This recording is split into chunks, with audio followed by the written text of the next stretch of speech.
जय श्री कृष्णा। चलिए सुनते हैं माघ मास महात्म का दूसरा अध्याय। राजा के ऐसे वचन सुनकर तपस्वी कहने लगा कि हे राजन, भगवान सूर्य बहुत शीघ्र उदय होने वाले हैं, इसलिए यह समय हमारे लिए स्नान का है, कथा का नहीं। सो आप स्नान करके अपने घर को जाओ और अपने गुरु श्री वशिष्ठ जी से इस महात्म को सुनो। इतना कहकर तपस्वी सरोवर में स्नान के लिए चले गए और राजा भी विधिपूर्वक सरोवर में स्नान करके अपने राज्य को लौटा और रनिवास में जाकर तपस्वी की सब कथा रानी को सुनाई। तब सूत जी कहने लगे कि महाराज, राजा ने अपने गुरु वशिष्ठ जी से क्या प्रश्न किया और उन्होंने क्या उत्तर दिया, सो कहिए।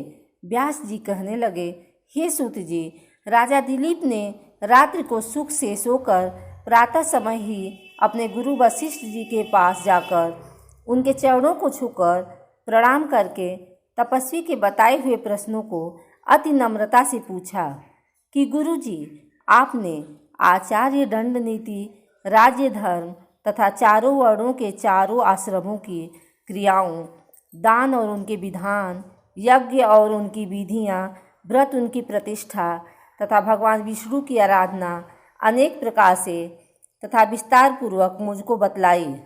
अब मैं आपसे माघ मास के स्नान के महात्म को सुनना चाहता हूँ। सो हे तपोधन, नियम पूर्वक इसकी विधि समझाइए। गुरु वशिष्ठ जी कहने लगे कि हे राजन, तुमने दोनों लोकों के कल्याणकारी, वनवासी तथा गृहस्थियों के अंतःकरण को पूछा है। मकर राशि के सूर्य के आने पर माघ मास में स्नान का फल गौभूमि, तिल, वस्त्र, स्वर्ण, अन्न, घोड़ा आदि दानों तथा चंद्रायण और ब्रह्मा कूर्च व्रत आदि से भी अधिक होता है। वैशाख तथा कार्तिक में जप, दान, तप और यज्ञ बहुत फल देने वाले हैं, परंतु माघ मास में इनका फल बहुत ही अधिक होता है। माघ में स्नान करने वाला पुरुष राजा और मुक्त के मार्ग को जानने वाला होता है।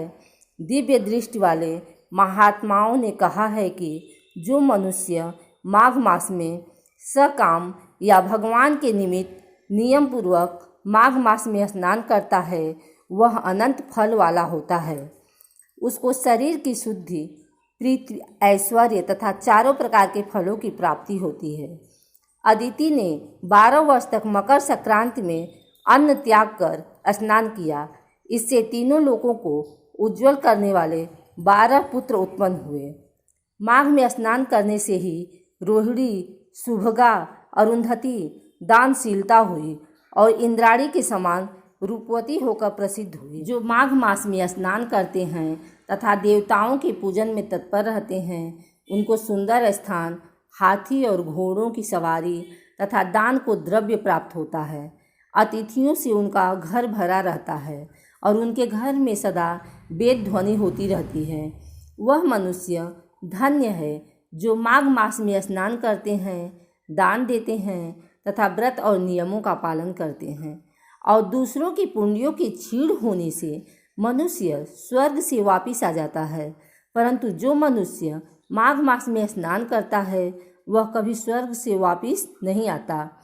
इससे बढ़कर कोई नियम, तप, दान पवित्र और पाप नाशक नहीं है। भृगु जी ने मणि पर्वत पर विद्याधरों को यह सुनाया था। तब राजा ने कहा कि ब्रह्मांड भृगु ऋषि ने कब मणि पर्वत पर विद्याधरों को उपदेश दिया था, सो बताइए। तब ऋषि जी कहने लगे कि हे राजन, एक समय 12 वर्ष तक वर्षा न होने के कारण, सब प्रजा क्षीण होने के कारण संसार में बड़ी उद्विग्नता फैल गई।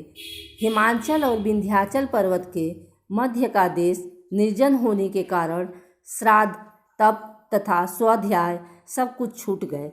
सारा लोक विपत्तियों में फंसकर प्रजाहीन हो गया। सारा भूमंडल फल और अन्न से रहित हो गया।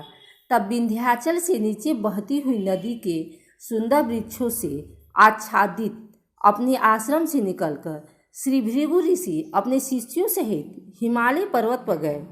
इस पर्वत की चोटी नीली और नीचे का हिस्सा सुनहरी होने से सारा पर्वत पीताम्बरधारी श्री भगवान के सदृश लगता था।